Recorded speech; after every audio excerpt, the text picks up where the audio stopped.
Good afternoon, that's my U-Build fam. Good afternoon, fam. Good afternoon, that's my U-Build fam. Good afternoon, that's my U-Build fam. Good afternoon, Pastor Angel. Good afternoon, that's my U-Build fam. Good afternoon. Yay! Good afternoon, fam. Good afternoon. Good afternoon, U-Belt fam. Good afternoon, Victory, that's my U-Build fam. Good afternoon, Victory. That's my U-Build fam. Good afternoon, that's my U-Build fam. Afternoon, fam. Good afternoon, that's my U-Build fam. Hello. Good afternoon. All right, good afternoon, Victory, that's my U-Build fam. Good afternoon. Beauty shining from your face. Wait, aso energy mo. Mali. All right, come on. Eh, Bloomington, no? The past has now disappeared. Here in your presence, we have your peace. Sanctification. Ayun, diba? sanctification. Sinasanctify niya tayo. Tinatransform na tayo. So, ang result nun, then, magnet mo sila eh, na ano bang ginawa, bakit ganito na siya ngayon? Parang ano bang meron? Talaga ang dami ko natutunan, hindi lang sa evangelism, kundi discipleship. Talaga in-empower at inaapoy or parang niniliyab ni Lord yung puso ko na We must learn to be patient kasi in everything that is happening, God, it has a purpose. So, God sees us from the holiness that imputed to us by Jesus Christ through His finished work. So, The resurrection ni Christ yun yung parang naging evidence na pwede nating panghawakan. That's very important to see na as a Christian, there's a gift of the Holy Spirit that God has given to us. Appeared. Here in your presence, we have your peace. Your kingdom on earth, we're ready to see.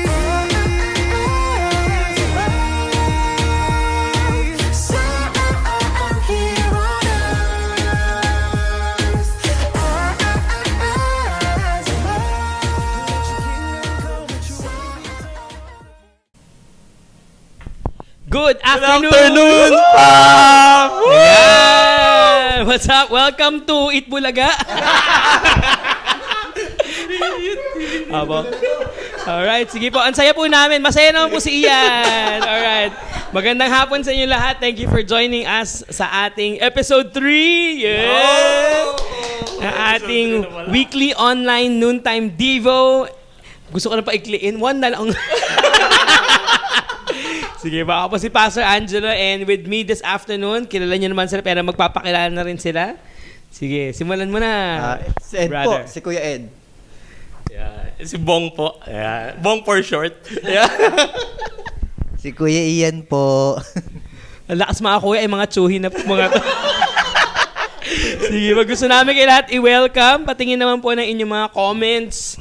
Gusto lang natin i-shoutout yung ating mga joiners. Sige. Yun, oh. Bong, Shoutout po sa mga taga-Mercury. Shoutout po sa hindi ko kita. Sa mga solar system, sa taga-solar. Sa mga taga-Green Breeze. Tsaka yung mga fans natin dyan sa SMDC. Apo, sa mga misis din po namin at saka po sa magiging misis ni Ian. Yun! Alright, welcome po. Ayan na, Jen. Hello, Jen. Hello, Ann. Support nyo naman yung mga asawa nyo. Yun. Oo, dali sabi mo. Nasa TV Yun! na po. Alright, sige sa mga naka-join din po sa atin, gusto rin natin i-share na itong Wonder natin, naka-upload na rin siya sa YouTube. So, para a day after, ina-upload na natin siya. Para naman merong may mailagay sa YouTube. Parang biglang humilit Mabuburat to, Depende, baka ma-sensor tayo. Sige. Bong, para saan ba itong ginagawa nating noontime Devo? Yeah. Siyempre, hindi ko nga rin po alam kung bakit ginawa ito ni P. Hindi, pero actually, para ma-share natin yung yung mga, di ba meron tayong personal devotion? So ito naman daw, para sama-sama tayong makapag-Devo every Friday. Oo. Yeah. Totoo, Devo talaga yung purpose ito. Pero mas masaya na Devo kasi we are doing it together. Sabi ni Edison, ang saya daw nung nakaka-excite yung pa-shoutout sa future wife. Huwag po kayo magne-name drop. Please lang. Huwag niyo po itatag. Huwag niyo po itatag. Parang may pangalan na. Baka po bago matapos sa episode natin ngayon, mag-name reveal na si Ian. Blank is watching. Pero baka dumating nga si Jesus pag nag-name reveal sa Sige. Gar, sa tingin mo, what is yung, di ba nakapangatlong episode na natin, naka-join naman kayo doon sa unang dalawa. No? Nakita natin yung mga estudyante that they are interacting. Lakas ang volume mo, brad. Sa tingin mo, paano nakakatulong tong Divo na to sa community natin? Itong Divo sa tingin ko kaya nakakatulong yung sa mga nakikinig, yung in short span lang, yung ilang minuto, ilang oras lang na nag-share ng gospel si PA, plus yung interaction with ng mga guests na magagaling. Yun, maraming natututunan tayo sa Word ni God. Yan, na napaiksi, yung mga nagpapahinga lang, pero nakikinig sa Divo, na yung faith nila na mas na-strengthen, na-encourage sila sa pang-araw-araw na natakbo ng buhay. Alright. Sumeryoso na si P. Seryoso? Pray na tayo. Dinala tayo sa white t-shirt. Yan. Pero syempre, no, of course, sinabi nga ni Edgar na yung mga mga nagjo-join in lang, tapos baka wala silang kausap nung time na yun, nakaka-interact sila sa Word. Pero, ano naman yung gusto natin? Kasi interaction to, di ba? Yung engagement to online. So, ano yung gusto natin maging response ng mga nagjo-join sa atin online para dito sa Divo natin? Sila rin, they will listen kung ano ng mga advices or encouragement na pwede rin natin ibigay sa kanila. Kasi I know na minsan pag nasa work na rin or nandun tayo sa space na may stress level din dyan Tapos may pressure din when you're around of people na unbeliever sila. But I think God is calling us to that place para maging light on them, na magkaroon din sila ng hope pag nakaka-experience sila ng mga challenges. Mapapakita nila na na sila rin mismo gagamitin sila ni God para ma-encourage nung places nila. Yan. Sige bang pray na tayo? Nagseryoso na siya. Kasulong yung tanong ko. Hindi, pero totoo yun, no? It's also a way to reach out to more people kasi, di ba, with the online platform, we are able to use it properly. Di ba, nagagamit natin siya para mas maraming makapakinig, mas maraming ma-involve, mas maraming ma-engage nitong ginagawa natin. But at the same time, gusto rin natin na, sinisimulate nito yung victory group atmosphere, di ba? Yung parang lahat nakakapag-share kasi hindi naman kailangan Bible experts tayo. Di ba, we want to talk more about the application of the word. Kaya ang dinidiscuss din natin is yung word na pinreach natin the previous weekend para nakapakinig na lahat. Kung hindi man, bababasa natin yung word together, tapos makakapag-interact tayo. Kasi we want to hear more application of the word in our devos, in our victory groups. So, in a way, para to sa mga hindi pa naka-join sa victory group, makaka-join sila. Tapos, makita na masaya pala yung victory group, hindi pala siya boring, di ba? Plus, at the same time, we get to also get yung opinion ng mga naka-join sa atin, di ba? Iba-iba yung demographics yung sinasama natin dito, di ba? Noong week 1, di ba, all students, mga men na students. So, yung perspective nila, yung week 2 natin, yung mga estudyante rin, at mga women naman. And itong episode natin ngayon, Graduates. Graduates na. Graduates na. Yung medyo nakapagpa-graduate na yung iba. Pero mga bata lang tayo dito, hanggang tito lang. Wala pang lolo levels dito. Wala pa. So, yan. So, dahil gusto na natin maging exciting to, magpapagame din tayo. Alright, sige. So, ang problema ko lang, yung game baka doon tayo matanggal ng Facebook, ma-put down to. Itong episode natin. So, gawin natin siyang masaya at interactive, di ba? Naka-join ba kayo ng yung mga previous na games natin? So, ito namang game natin ngayon, ang title na ay Anything But the Word.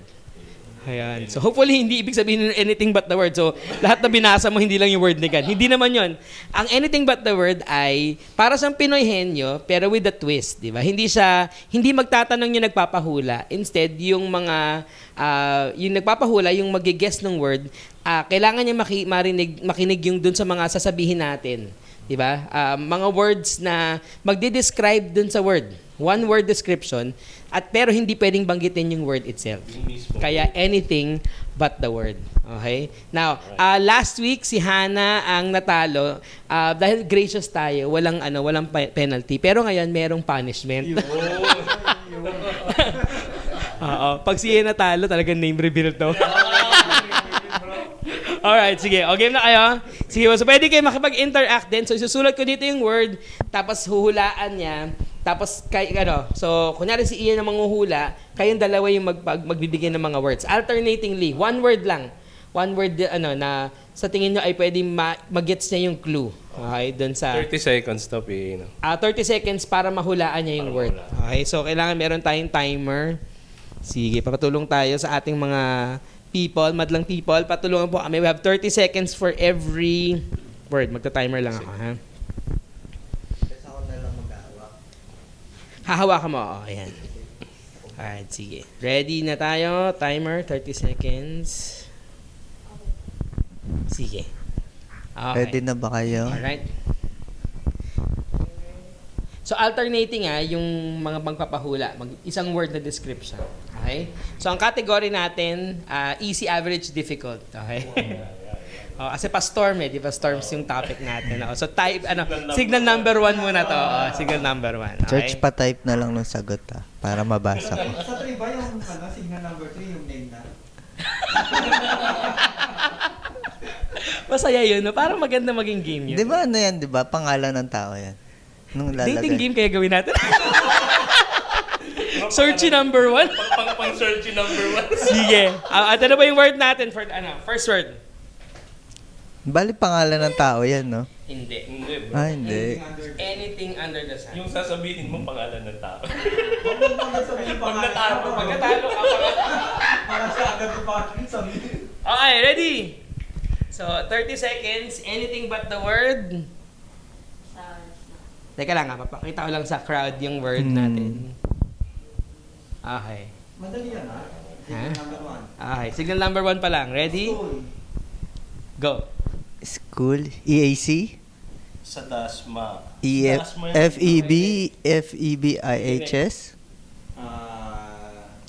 One word lang. HSI. Kasi, medical kami. Next.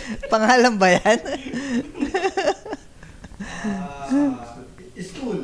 School. Lasal. De Lasal. Okay. Alright. Okay. Alright. So, tapos pag nabanggit na yung word, hindi na pwede ulitin yung description. Para at least ay, okay. Sino na? Tapos one Sino word na? lang. So, si Bong na ang manghuhula. Okay? Ikaw na.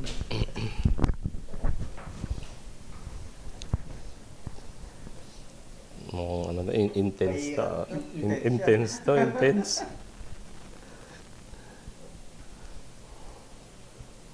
Okay. Ito po ang ating word. Yan na. Okay. Sino mo na? Yung So, mag-guide ka muna. One word lang. Mayor. Jenny Barsaga. Kasi nga, pa lang Signal number 1 lang kasi. Kaya medyo kalmado lang tayo. Okay, sige. Next word. Kilala no? Okay.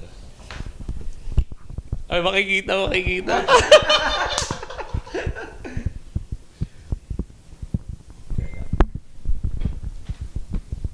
Okay. So, ito po ang ating word. Kita po ba? Alright. Sige. Ready? Ikaw na magsasabi ako. Ikaw muna. Ang hirap. Building. Nasaan ba tayo ngayon? SMDC. Dati nahirapan mo muna eh. Iba yung level ng unity po dito. Sige. Signal number 1. So, all ang score ay 1 point. Alright. Sige. So, punta tayo signal number 2. Okay. Sige. Tingnan natin kung kaya pa to. Kaya pa ba?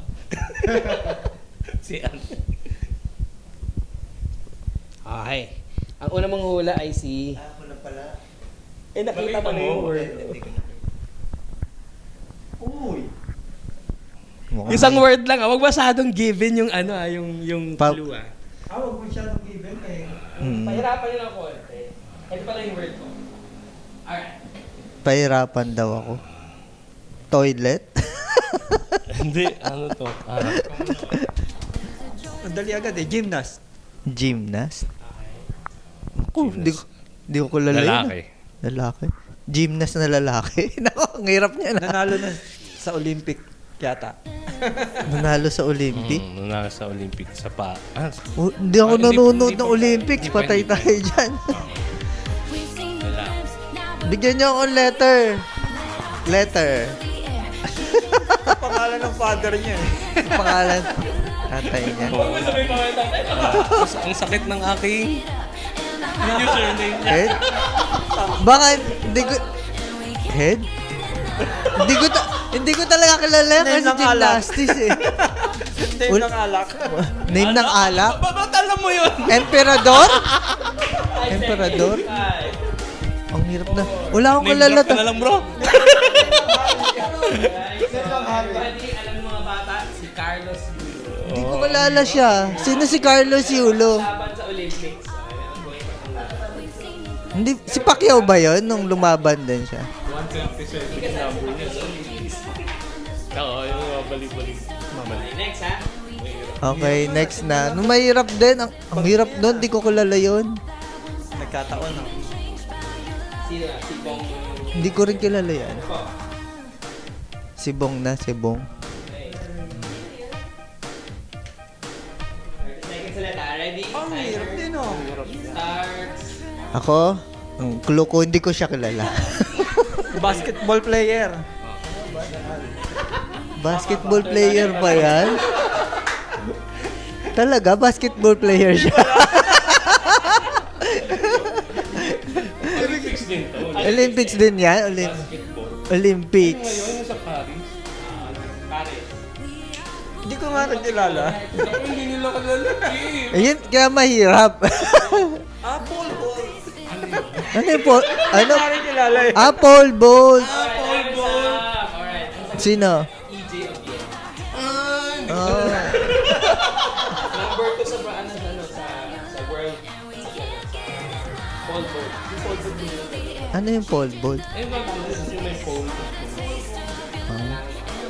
Kasi ngayon lang ako hindi nanood ng Olympics. Thunderbolt lang no alam ko eh. Ngayon lang ako hindi ako nanood. Next.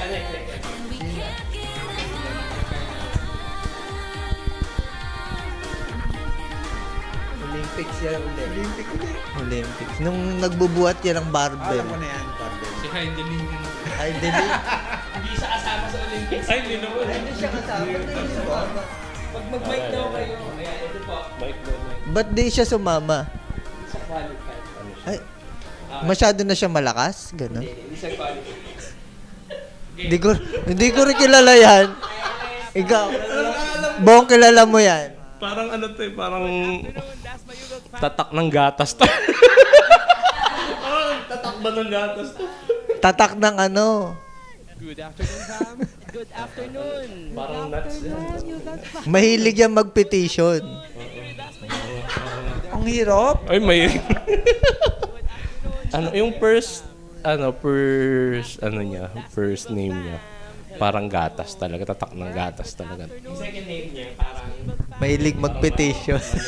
Ano yun? Nung first name niya, ano? Nestle Nuts? Konti pa.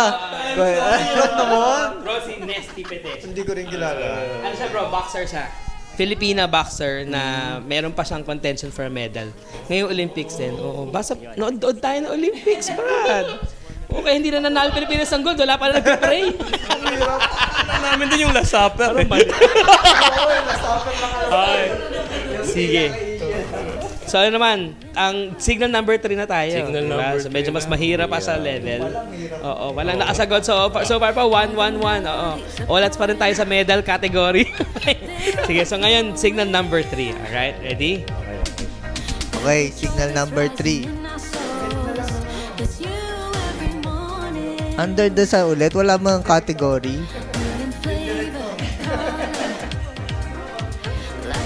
Church pa type na nga lang po ng sagot para hindi kami mahirapan yan.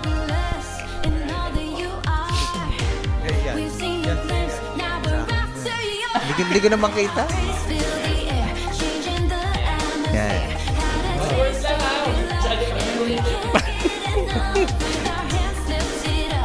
Ang hirap. Ako. Edgar. Parokya ni Edgar? Ano to? Malapit na bansa to, malapit. Malapit na bansa? China? Hong Kong? Yung kaduktong pangbuhat. Kaduktong pangbuhat? Naiihi ako. Naiihi ako. CR na malapit na... Ang hirap naman yan. Englishin mo lang, bro.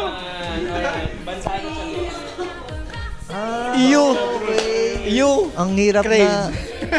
Ukraine. Na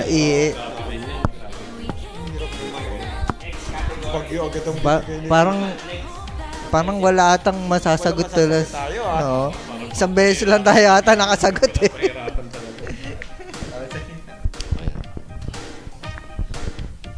Church, patulong na lang sa mga kaibigan. Kung meron tayong mga kaibigan, patulong na.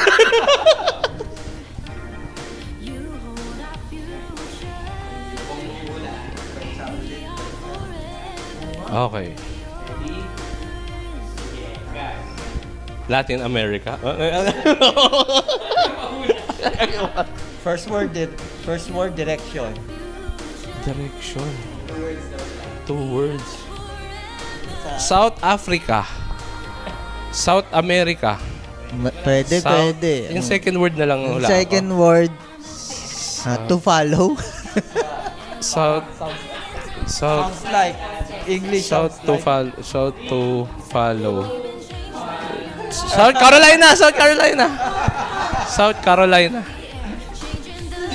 South Sudan. Grabe na. South Sudan. Grabe. Ito malamang masasagot ka to. Yan. Tingin mo. Malamang yan, malamang. Alam ko na eh. Alam ko na yung daya eh. South Sudan. Grabe. Sudan eh. Sige, S. Tuloy mo lang S. Tuloy mo lang S. Kampi tayo. Bro, online TV sinabi mo yung daya.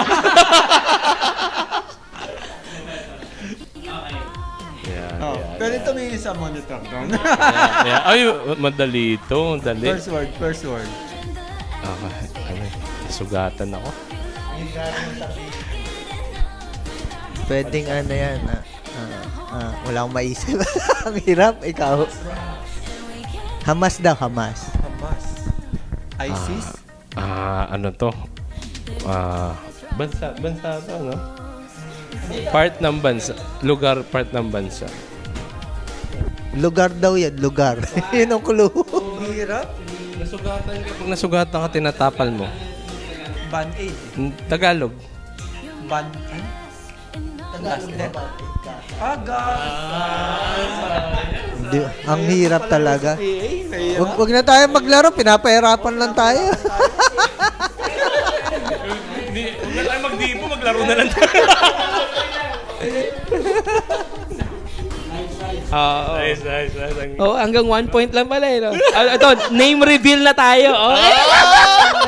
Susulat ko yung pangalan ng crush ni Ian. Yan na. Susulat ko yung pangalan ng crush ni Ian. Wala. Sulat. Oo. Banggitin mo kasi pangalan. First time na rin, di ba? Alright, sige. Timer pala. Kaya pinahirapan ko na konti kasi 'di ba yung mga bagyo sa buhay natin hindi naman tayo di ba wala namang bagyo na madali, 'di ba? Yun yung realidad ng buhay na meron talagang mga bagyo na sobra. At yun pag-uusapan natin yan. So as we begin our Devo, 'di ba? Ano sabi ni long hair. Si Edison ba to o si Carmela? Gigil na gigil sa crush mo. Sige. Mag-worship muna tayo, okay lang? Sige, let's just take this time to worship. Ian, open ka na ng prayer. Sige. Lord, thank you Lord for another day to be magkaroon ng fellowship at magsama-sama kami even though it's online, Lord. We just pray, Lord, na nung presence niyo po nandito at kasama namin, and pray, Lord, na nung worship namin sa inyo maramdaman namin ng presensya niyo at sama-sama po kami, Panginoon, na magbibigay ng papuri at kakanta kami even though na kung nasan man kaming lugar, at maramdaman namin ng pag-ibig mo at presensya niyo sa buhay namin. Sa pangalan ni Jesus. Amen and amen. Sige po. It's a lit time lang po. Let's worship the Lord.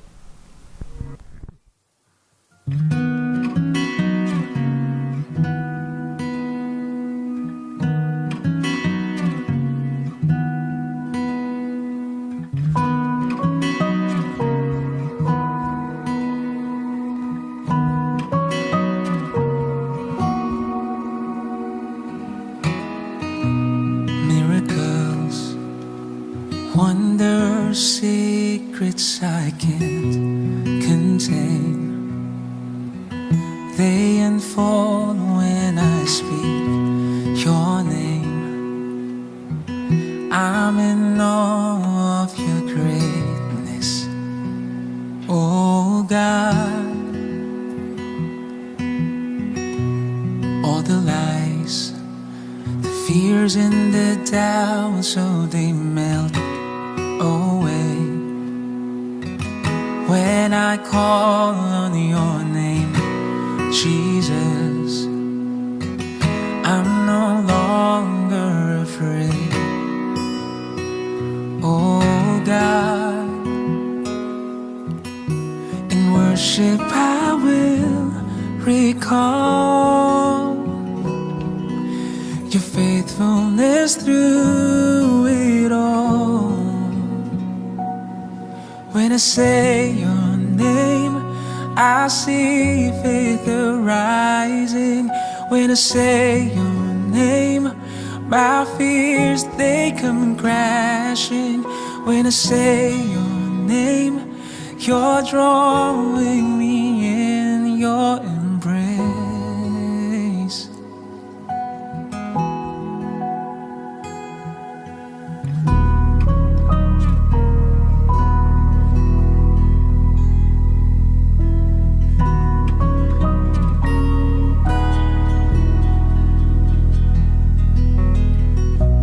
All the lies, the fears and the doubts, so they melt away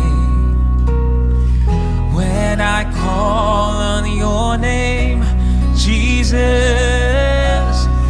I'm no longer afraid, oh God.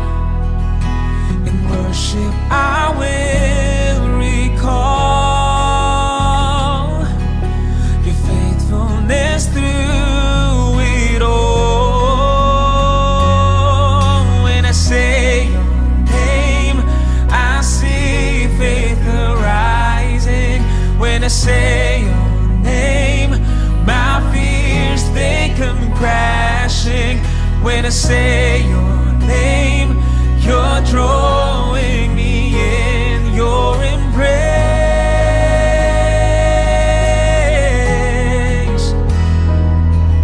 When I say your name, I know there is healing.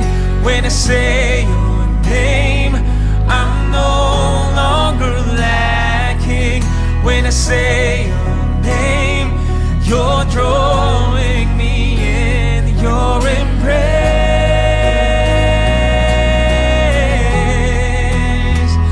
And you comfort, you restore my soul. Lord, you hide me, and you call me yours, and you comfort,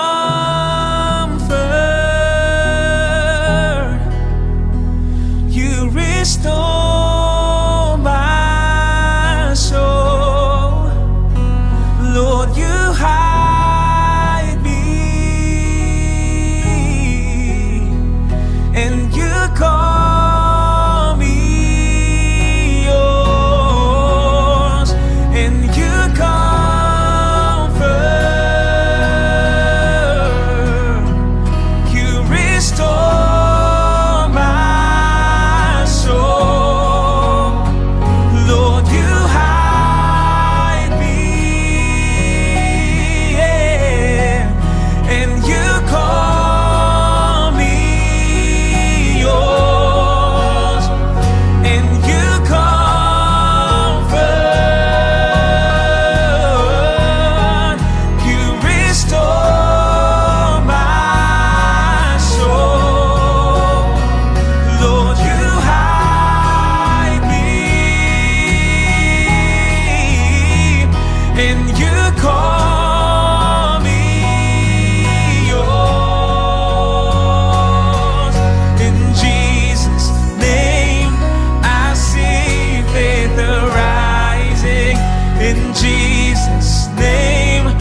Sa ngalan mo, Jesus, may paghilom.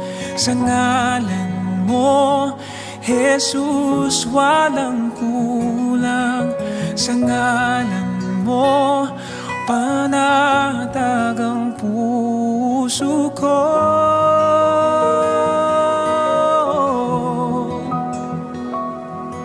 Sa ngalan mo, Jesus, may paghilom. Sa ngalan mo, Jesus, walang kulang. Sa yakap mo, panatag ang puso ko.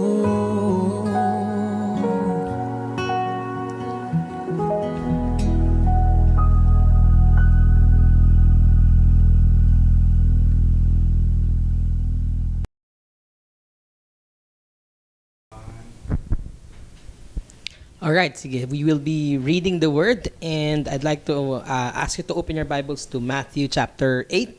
We're reading from verses 23 to 27. So, Edgar, would you like to read? Verse 23, and when he got into the boat, his disciples followed him. And behold, there arose a great storm on the sea, and so the boat was being swamped by the waves, but he was asleep. And they went and woke him, saying, Save us, Lord, we are perishing. And he said to them, Why are you afraid, O you of little faith? Then he rose and rebuked the winds and the sea, and there was a great calm. And the men marveled, saying, What sort of man is this, that even winds and sea obey him? Lord bless our reading of His Word. So, ito pong ating... May the Lord bless the reading of His Word. Itong binasa natin is part of our two-part series. Ang title natin ay Amid the Storms. So, dito sa 2 linggo nitong series na to, pag-usapan natin, o pinag-usapan natin yung realidad na meron tayong mga storms na hinaharap, di ba? Whether that's a physical storm or something like a storm that we go through. Physical storm man yan, o emotional storm, or health storms, di ba, sa mga buhay natin.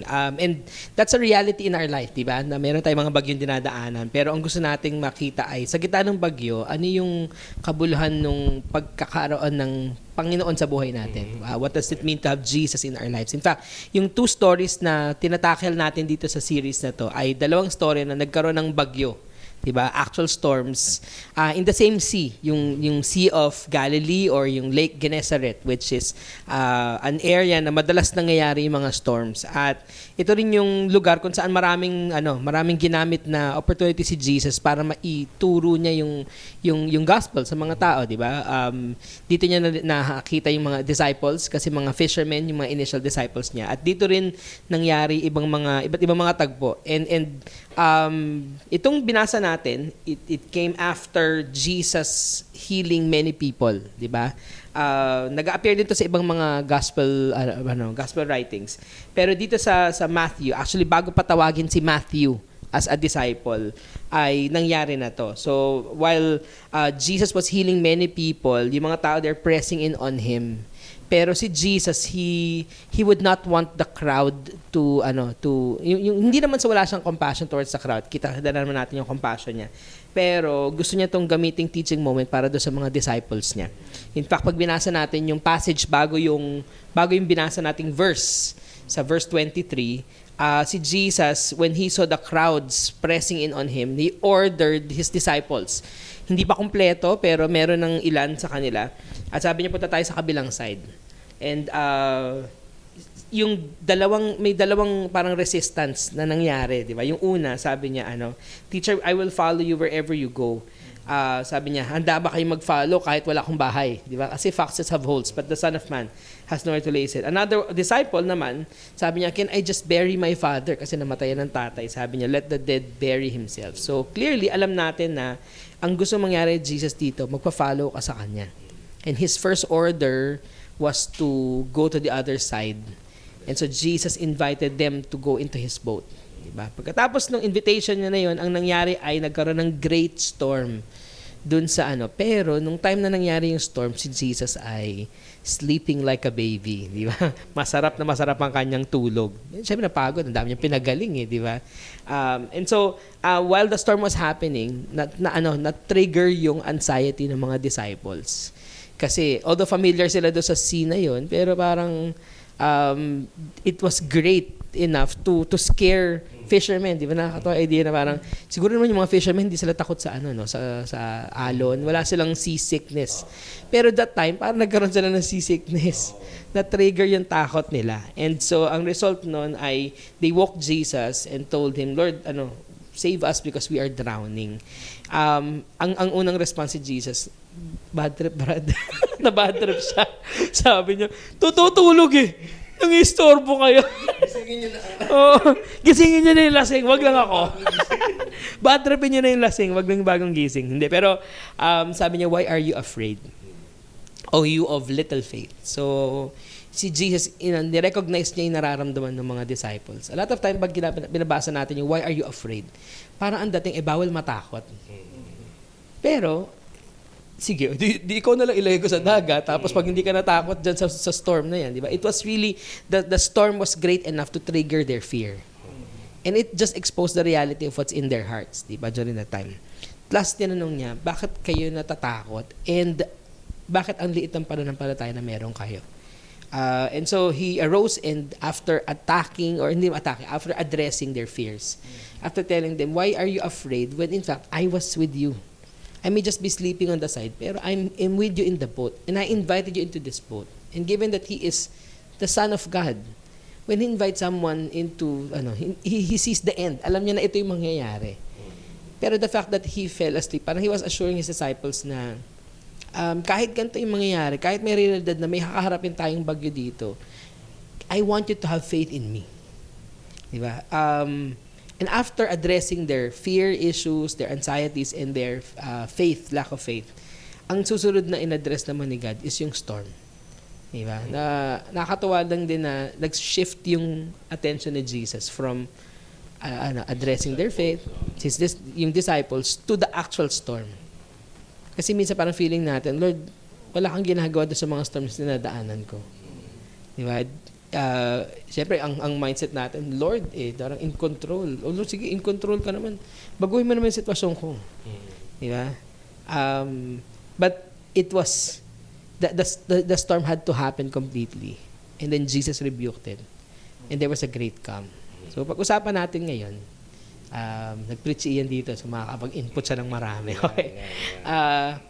Ano yung implication nito sa buhay natin? Diba? Ang una natin pag-usapan ay ano yung implication ng pag-invite ni Jesus sa kanila to board His boat? Ian, what do you think about that? Siguro nung isang doon ni Christ, di ba nga, dahil in-address niya at alam ni Christ na maliit nga nung faith ng mga disciples, they fear on something na kung ibang disciple doon is mga fisherman, so it's normal na sa kanila makita na storm, but this time ang laki nung nung waves, saka siguro malakas talaga nung this time nakita rin kung nung takot sila.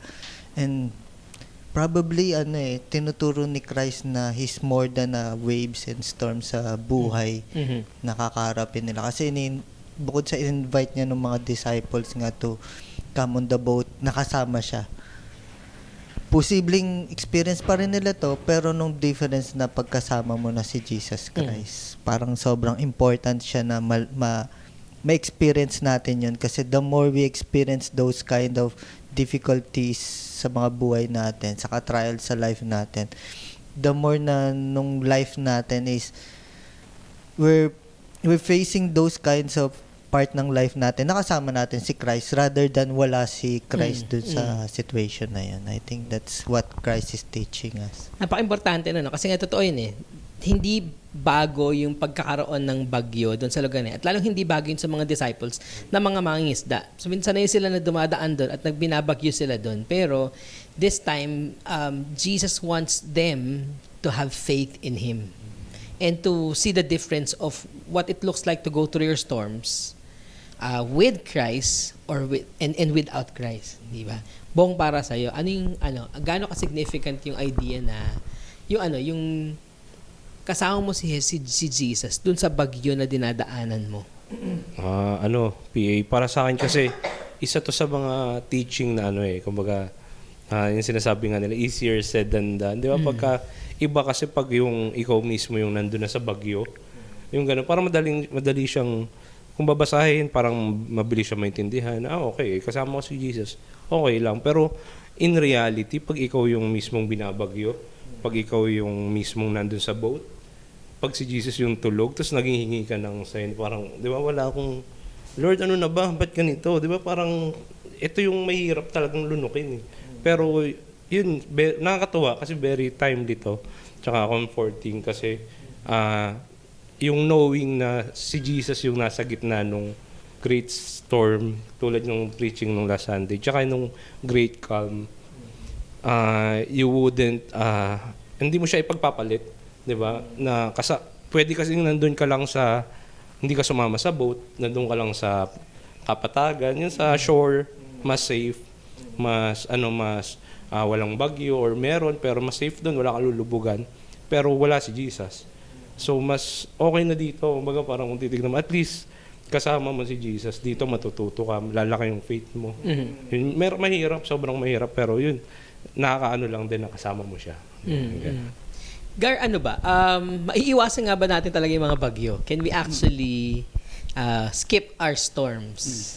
Sa akin, talagang kasama na sa buhay yan yung storms The fact na yung sa story ng Bible nga na to, ito, binigay niya talaga to sa totoong follower niya Kaya iniwan ni Jesus Christ yung ano-ano lang, nag-aabol ng pagkain, ng kung ano-ano. Then, tinawag niya talaga yung mga disciple niya nung talagang nag-obey at nagpa-follow sa kanya. And through there, talagang meron siyang plinano na stir up, na palakasin yung faith nila. Talagang tinest sila kasi alam talaga ni Christ na meron talaga silang significant na gagawin. Talagang i-prepare sila in short, inihanda talaga sila. And for us, sa atin din, talagang kapag follower ka ni Christ, nung mga bagyo, kasama na talaga sa buhay yan. And mas malala pa, talagang mas mabigat pa, mas malala, mas matitindi pa yung mga bagyo, ng mga trials, is because talagang i-prepare din tayo ni Christ sa mga gagawin niyang mas mabibigat pa, mas mga importante, na kailangan lang talaga is yung faith talaga, no, mas patatagin pa, mas palakasin pa, o mas maniwala pa talaga kay Christ. Na yung palang to the point pa lang na alam natin na nandiyan na si Christ, kasama natin si Christ, regardless of the storm, although nasabi nga ni Bong, talagang mahirap yan. Visually talagang kasi katulad din nun sa part ko, meron din talagang mabigat na storms na talagang halos lumaglag rin gumuguho rin yung boat namin talaga during that time. But still, yung na-realize ko talaga na sigad naman talaga nga noon. Hindi ka pwedeng mawala na lang bigla sa storm, mawala na lang ng storm. Talagang ini-stir up talaga ni God. Kailangan mo lang talagang daanan ng storm, nakasama talaga si God. Yun lang talaga ang punto niya. O kasi may tendency tayo, di ba? Normal naman yun, di ba? Lalo pag bigat na bigat kayo sa dinadaanan mo, gusto matapos na. Di ba? People would want to end. Kaya nga minsan may mga taon parang they want to end their life. They want to end ang tawag doon, na kumukulaps na lang yung isip nila doon sa sitwasyon, tapos nawawala na, di ba? Nasisiraan na ng bait, so to speak. Pero napakahalaga nung part na di ba? Si Jesus mismo, nag-promise naman siya from the start na hindi niya sinabi, you will face beds of roses dito, di ba? You will face trials, di ba? And yung in this life you'll face trials, but take heart because I have overcome the world. So yung point lang na maaring dinaanan mo na yung storm na yan noon at kinaya mo, pero inaangat ni God yung intensity ng storm kasi kailangan mo makita na na kailangan mo matutong magdepende sa Panginoon. Diba? Kasi we have a tendency to, I can save myself in my situation. Diba? Especially pag kunyari, yung baha, kaya mo naman, tatawidin ko lang yan. O kunyari, itong problema to, diskarte lang yan. Yung Pinoy, alam na alam niya, di ba? Madiskarte tayo eh. Di ba? Nakakaano nga tayo, nakakagawa nga tayo ng mga, yung ingenuity natin, nakakapag-produce ng mga kakaibang bagay, di ba? Pero ang tinuturo sa atin ni God ngayon, yung discartation mo, hindi siya ngayon. Ito yung time to depend on me. Kaya yung response ng mga disciples is, save us for we are perishing. Mukha siyang parang statement of desperation. Kaya kasi hindi naman talagang kailangan natin, di ba? Desperation is important part of our life for us to recognize that we need a Savior. Kasi kahit sa salvation, di ba? Unless you recognize that you need saving, you won't even appreciate bakit kailangan matay ni Jesus Christ para sa atin. So yun yung tinuturo nun. Now, gusto nung pag-usapan natin yung tulog si Jesus. How does that, nakaka-relate ba kayo doon? May mga moments ba na gano'n, parang feeling niyo ay, Lord, tulog ka, nung dinaanan ko to. Di ba? Tapos, bakit ka tulog? Yung gano'n. Bakit? Kasi there's more to that question. Parang, bakit siya natutulog? Di ba? Kung kiniga ko ng question mark, bakit siya matutulog sa gitna ng bagyo? Parang, ina-undermine ba niya yung sitwasyon? Parang, sinasabi, sige, bahala kayo dyan. Kasi, di ba? Di ba? Parang gano'n. Sige, Gar, would you like to comment on that? Yun nga eh. Yun PA, no? Habang papunta kami rito ni anak, natanong ko yan eh. Sabi ko sa kanya, binibiro ko. Sabi ko, anak, ako mismo magtatanong kay PA. Sabi pa niya gano'n, tanungin mo na sa kanya, baka kasi magulat si PA kapag tinanong mo. Ang sabi ko na lang, hindi, kayang-kaya ni PA yan. But anyway, tanong ko na rin. Live TV tayo eh. Teka lang. Commercial muna tayo, tatanungin lang. Pakita ka masag. Sabi ko kay anak, tatanong ko lang kay PA, talaga bang natutulog si Christ during that time? Kasi kung titingnan natin, may mga fisherman na sanay sa tubig, pero ang bagyo is talagang tinutumba na halos mamamatay na sila. Sino ba namang tao na kahit pagod na pagod, hindi magigising? Parang ngayon, lakas ng lindol o nandun ka. Sabi ko na lang sa kanya, most probably, talagang hindi siya tulog. Nakapikit lang mata niya. At anyway, talagang meron siyang purpose na talagang baka nga nagpe-pray pa siya eh, na mas may stir up, mas maging solid yung faith ng mga disciple niya. Then nung ginising siya, kaya medyo pa siya, bakit ang liliit ng faith niyo? Pero kung halimbawa, hindi siya ginising, saka siya dumilat, mabe-very good niya ngayon ng disciple. Kumbaga, sabi ko, medyo yun ang baka lang siya, it's either na nakapikit lang siya, o although na talagang pagod naman siya eh. Pero walang makakatulog during that time sa lakas ng bagyo talaga eh. Ganyan eh. So, tinetesting lang. Yun ang tanong ko. Tanungin din natin yung mga tao. Okay. Ipasa ang tanong.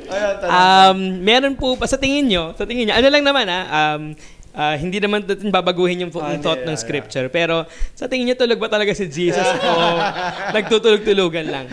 Sige. Unang-una, gusto ko lang basahin yung sinabi ni Edison dito.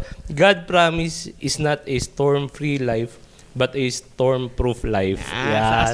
Tapos yung natutulog, tingin ko posible kasi si Ann, ganun, yung misis ko ganun matulog eh. Kahit may grabe yung storm, tulog pa rin eh. Pwede, di ba? Tingin ko tulog eh. Pero, ikaw yan. Tingin mo, tulog hindi. Tingin ko tulog din siya. Pero possible din na hindi.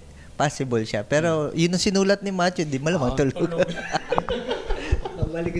Kasi bro, nakasulat na, di ba, kung wala sinasabi yung Bible, pwede mong i-open yung interpretation, pero dahil nakasulat na he was asleep, hindi natin pwede speculate, di ba?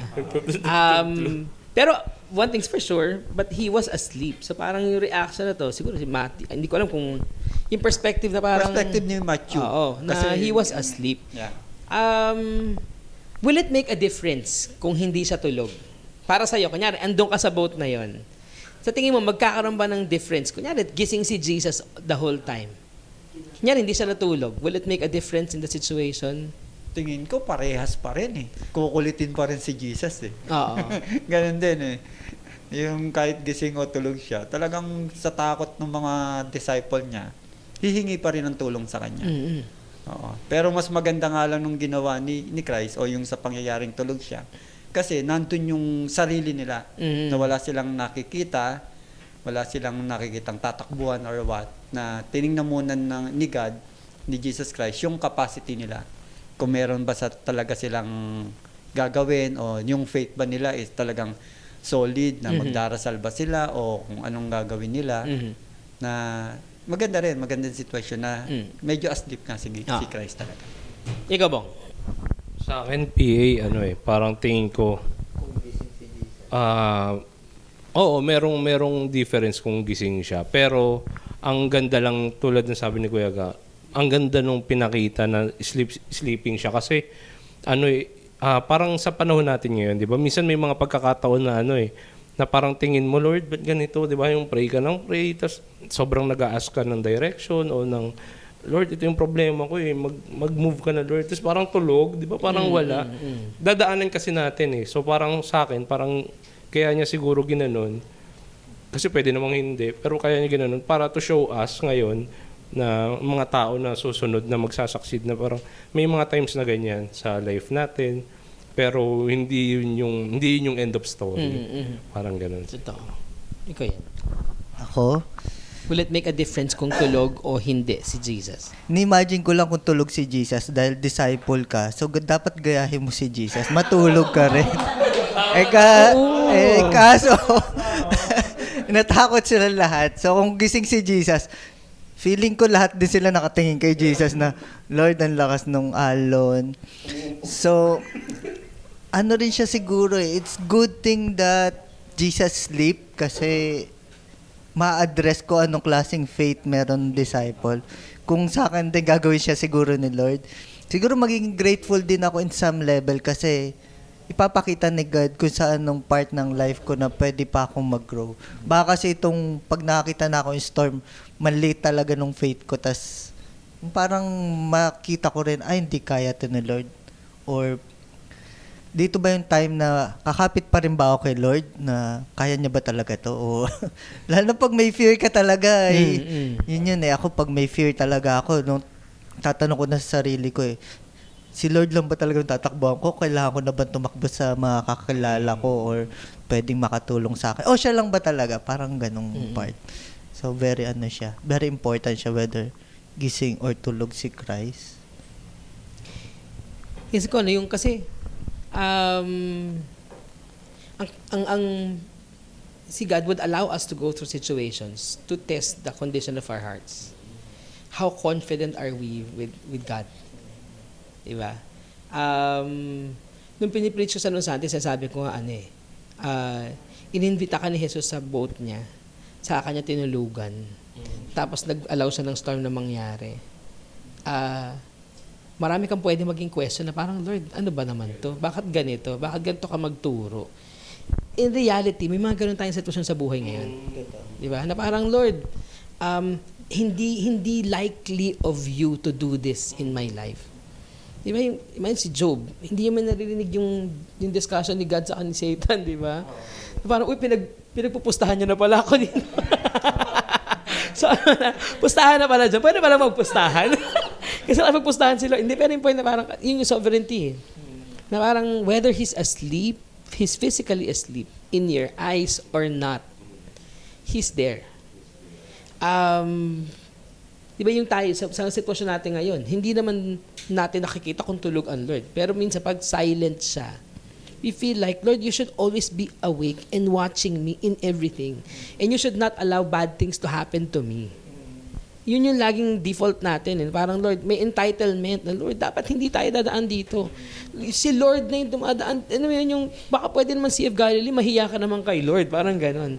Pero, it was an important moment to see na marami pang kailangang iturong faith doon sa mga disciples. Sabi ko nga, ito yung grupo ng mga tao na magta-champion ng faith for centuries.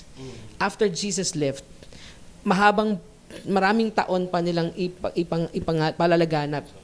Sila kailangan nilang makita kung ano yung ibig sabihin ng storm. Kailangan makita nila kung ano ibig sabihin ng may Savior kaming kasama sa bangka. Kasi for the rest of eternity, yung faith nila ang panghahawakan natin ngayon. Yung faith na meron sila, ang pagiging model ng faith natin. Kung yung mga disciples ay hinayaan ni Jesus na maniobrahin, sabi niya, mangingisda kayo. konting isip naman. Hindi ganun sinabi niya, di ba? Sabi niya, why do you have very little faith? So the thing that Jesus asked was not, he didn't question their skill. He didn't question their abilities as fishermen. He asked them, why do you not have faith in me?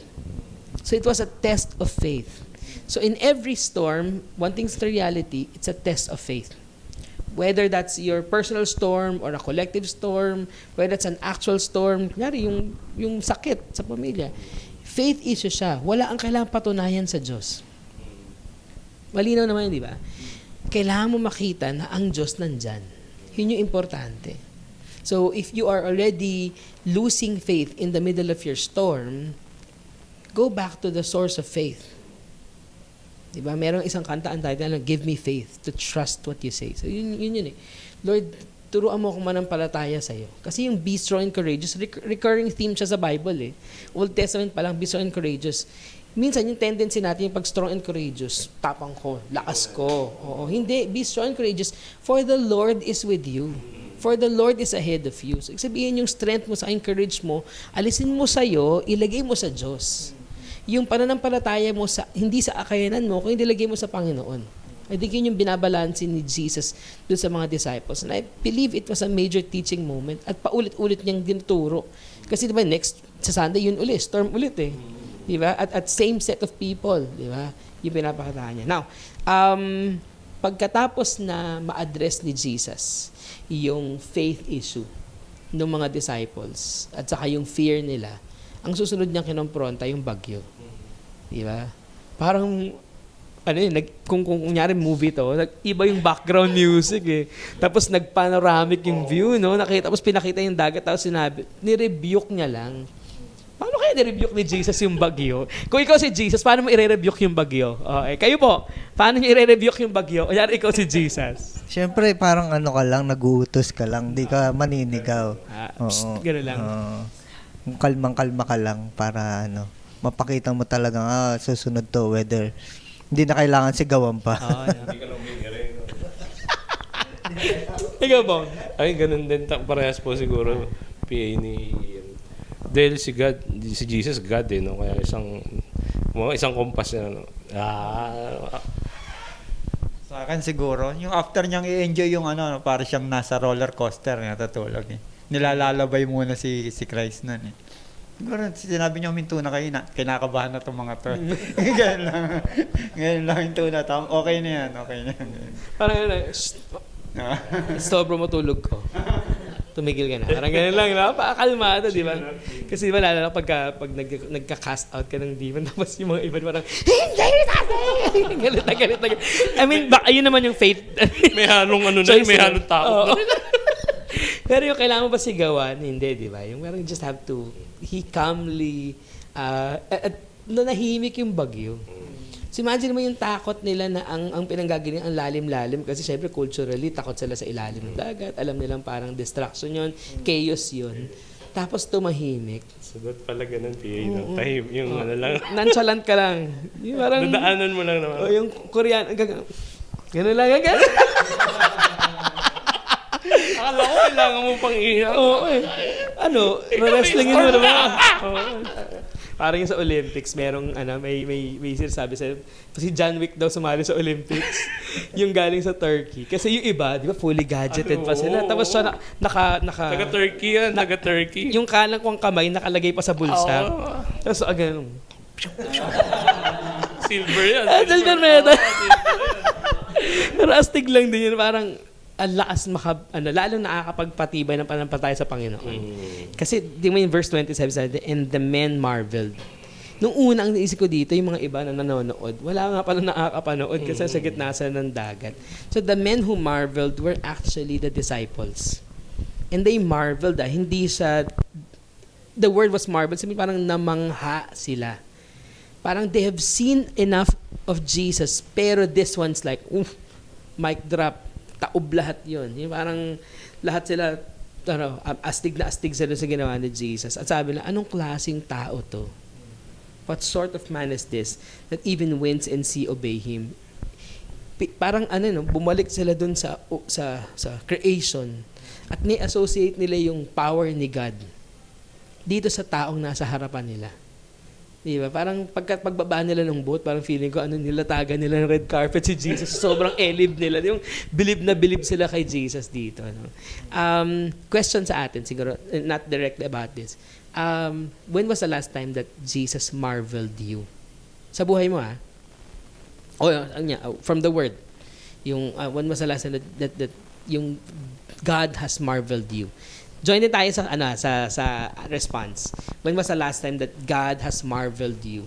Ano yung nagpahanga, nagpabilib sa'yo sa Diyos? Gar, ikaw. Ako agad. Ako agad. Ay, pwede mo mag-shoutout eh. Sige lang. Shoutout dun sa mga taga-ENC Abu Dhabi. Yan, sila Ate Kay.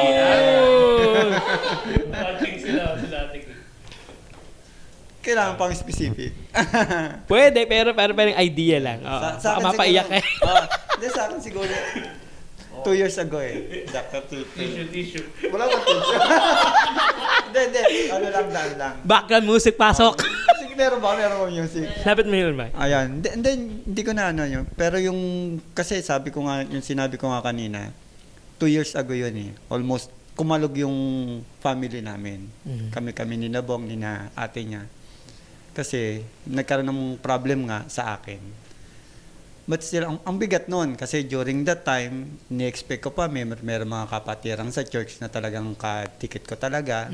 But eventually, na sila pa yung ine-expect ko na kasama ko, yung pa medyo bumitaw sa akin.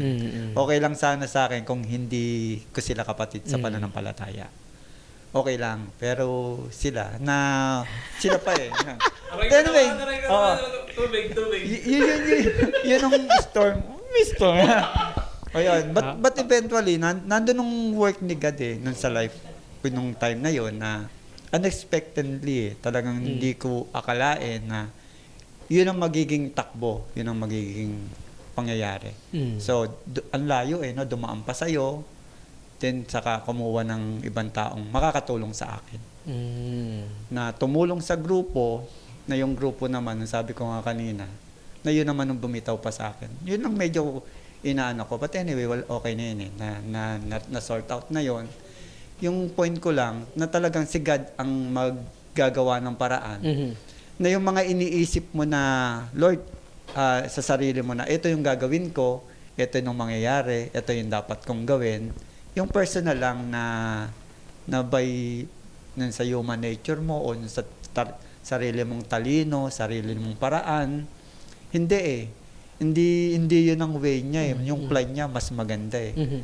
Na sa tingin ko is because kailangan niya at gusto niyang i-reveal sa sarili ko, sa akin, na ako ang dapat mong sandalan, na yung paraan ko yung mas tama, mas maganda, at ako lang dapat ang paniwalaan mo. Yun yung work na yun. So yung time na yun na medyo lumalaglag na nga yung faith ko. Anyway, na parang humihina, na binuhat niya uli ako. Na talagang sinalo niya uli ako na sa akin ka lang. Ako magbibigay sa'yo ng mga tao. Ako gagawa ng paraan. Kasi yung ways ko is mas magaling kumpara sa'yo. Ang galing. Ganda nun. Ngayon, yung mga kasama nun, yung mga ibang part pang ganon, kasi meron pa marami yun eh. Napaka-confident na ako. Confident na ako sa kanya na, Lord, ginawa mo na to last time eh. Definitely, 100%, ito na naman yun. Dadaanan ko lang, talagang ganon. Pero, sa dulo, yun na naman, same result na yan. Na ikaw pa rin ikaw ang mag-glorify, ikaw ang gagawa ng paraan, ikaw gagawa sa mga tao, ikaw magbibigay sa akin, o mag-provide. Basta ako, sama lang ako sa iyo. Aakayin mo lang ako. Ganun lang. Come on.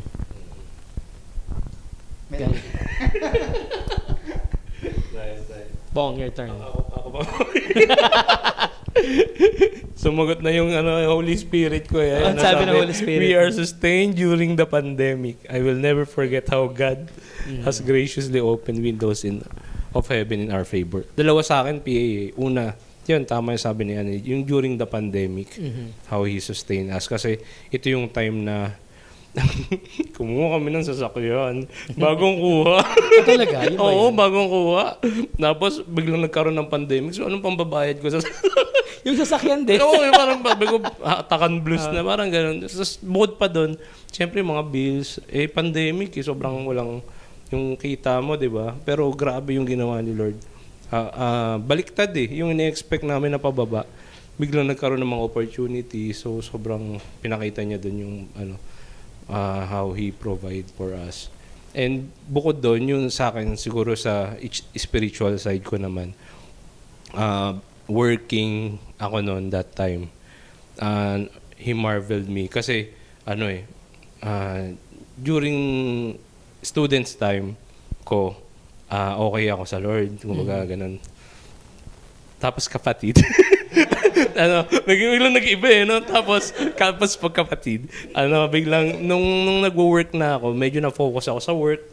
Yung time ko sa church na wala. Ang masama, yung time ko sa Lord, unti-unting lumit hanggang sa parang, alam mo yun, parang puro work na, puro family na sabi ko, hanggang sa nung may pagkakataon na ginising niya ako na parang, pinakita niya na, oops, hindi yan puro ganyan. Nagkaroon ng mga concerns sa work, nagkaroon ng health concerns. Tapos sabi ko, nako, parang ano na yata to, parang patay na yan. End of season na to. Tapos pinakita ni God kung how He turned those things upside down. Na akala ko wala ka na marireach out, wala ka ng tapos hindi. Tapos biglang sinipon no. Hindi, tapos biglang nagkaroon ng opportunity dito nga sa Dasma U-Belt. Dito sa church na reach out kami, family through dun sa pamangkin ko si Garnage. Hindi pala si Faith na invite ulit kami dito sa Dasma. Kaya sobrang in love din kami dito sa church dahil nga doon sa ginawa ng Lord. Nagkakatotoo na. Ikaw na, bro. Sumuko na po. Tuloy natin. Gusto natin marinig yun. Tuloy pa daw, tuloy pa. May paluhan na po. Hindi kasama. Yun lang. Tisha, please.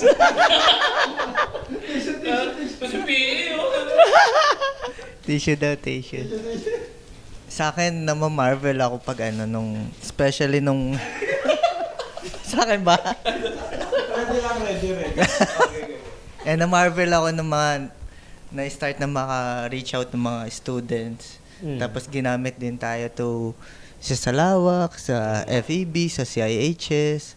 Yung nakapag-speak sa recollection, parang dumadami na yung ibinibigay ni Lord ng mga students. Sobrang na-marvel ako kasi nag-start din tayo during pandemic Tapos, pag pupunta nga ako doon sa Mentele, ang nasa isip ko, wala nang ma-disciple, walang ma-reach out. May isa na lang ako estudyante na reach out, tapos hindi pa siya ganun nagre-reply. Pero ngayon parang ang lawak na nung mga kinoconnect sa atin ni God. Kaya parang alam mo lang rin na na nasa tamang place tayo. Kasi parang, alam mo yun, basta yun, parang doon ako na ma-marvel kay Lord na kasi nga, ang dami niyang nilalagay na mga tao dito. And, ang pa doon is, syempre, ng mga students, nakikita natin kung ano nung need nila. So, definitely, kailangan nila nung gospel saka nung word ni God. Saka, syempre, si God mismo. Kaya, alam mo lang rin na may pinapagawa sa'yo si God. Doon ako na marvel. Ako na marvel ako ng stories niyo. Inala nila ako mag-share. Hindi, pero gusto ko nung Konti. Nalala ko nung alam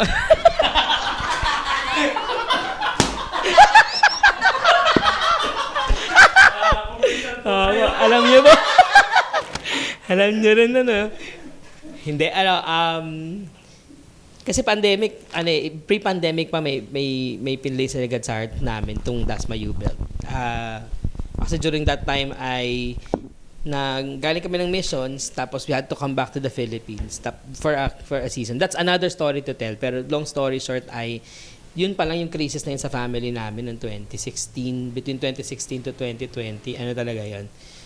yanig na yanig talaga kami doon.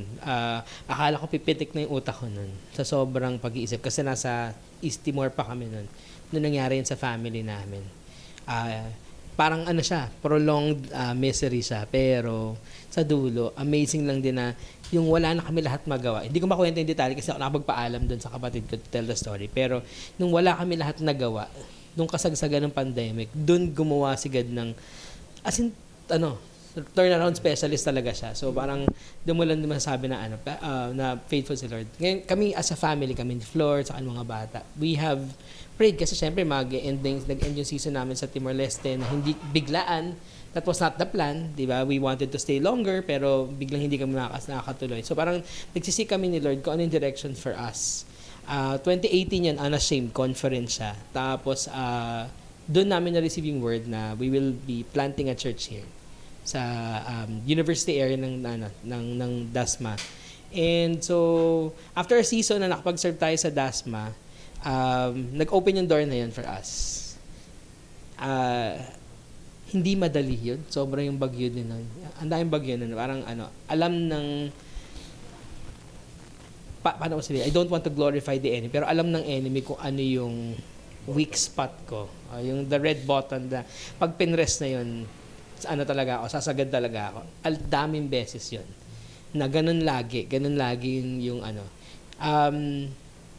pwede mong sabihin na parang wala ka natututunan sa nangyayari sa'yo. Pero pwede mo na sabihin na parang ito rin yung pagkakataon na magtatrust ka lang talaga kay Lord. So, pinili ko yung pinili namin yung mag-trust kay Lord. Doon sa gitna ng lahat ng sitwasyon na yun. Hindi pa naman tapos yung mga sitwasyon. Pero, naniniwala ako na si God, He is bukod sa turnaround specialist siya, siya, Alpha and Omega siya. Bawat bagyo, alam niya kung paano sisimulan. Alam niya yung dulo ng bagyo sa simula pa lang nun. Tapos nagtitiwala din ako doon sa realidad na lahat ng bagyo dumadaan. Dadaan lang. Namamarvel ako sa bawat maliliit na ginagawa ni Lord. Kasi maliit lang ako. So, madali ako mababaw yung aligayahan ko. Actually, this is something na parang alam ko lang din na, totoo naman sa dulo nito, dapat mag-glorify pa rin si Lord. Kaya, reminder lang din sa akin, ngayon, as I go through this storm, na wag mong tatanggalin si Lord wag mo siya tatapon sa barko, sa bangka. Alam mo yun, dapat laging siya pa rin yung nasa bangka. Kasama mo siya, sa puso mo siya, yung faith mo hindi bibitaw. Kasi pagka ayokong matapos yung bagyo, yung sinabi ko yung Sunday, kasi the great calm happened. But what you don't want to happen is, dumaan yung great storm, nangyari yung great calm, tapos sa dulo, wala si God. Kasi hindi siya mag-create ng testimony that people will recognize God. And I realize na whatever storm we're facing, there is someone who will need to hear that story. Kasi kunyari, yung dinadaanan nyo yung storms nyo. Di ba hindi nyo naman naisip na parang iti-testify ko to. Gusto ko lang matapos na to. Pero ngayon,